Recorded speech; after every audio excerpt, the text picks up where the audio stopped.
ഉച്ചിറക്കവും കഴിഞ്ഞ് എഴുന്നേറ്റ് വന്ന് വെള്ളം ഇറങ്ങി തുടങ്ങിക്കാണും എന്ന് കരുതി പുറത്തേക്ക് നോക്കിയപ്പോൾ കാണുന്ന കാഴ്ചയാണിത്.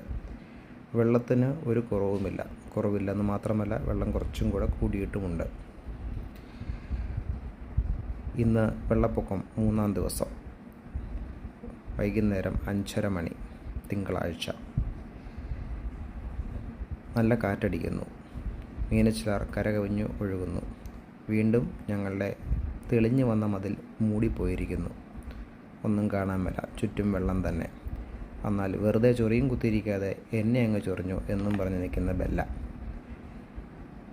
നന്നായിട്ട് കാറ്റടിക്കുന്നുണ്ട്. 50 കിലോമീറ്റർ വേഗതയില്ലെങ്കിലും അത്യാവശ്യം നല്ല തണുത്ത കാറ്റ് വീശുന്നു. ഞങ്ങൾ കണ്ണും നട്ടിരിക്കുകയാണ് ഞങ്ങളുടെ നെയ്ബറിനെ. ഞങ്ങളുടെ കുട്ടികൾക്കുള്ള അനാവശ്യ സാധനങ്ങൾ മേടിക്കാൻ വേണ്ടി പോയിരിക്കുകയാണ് അദ്ദേഹം.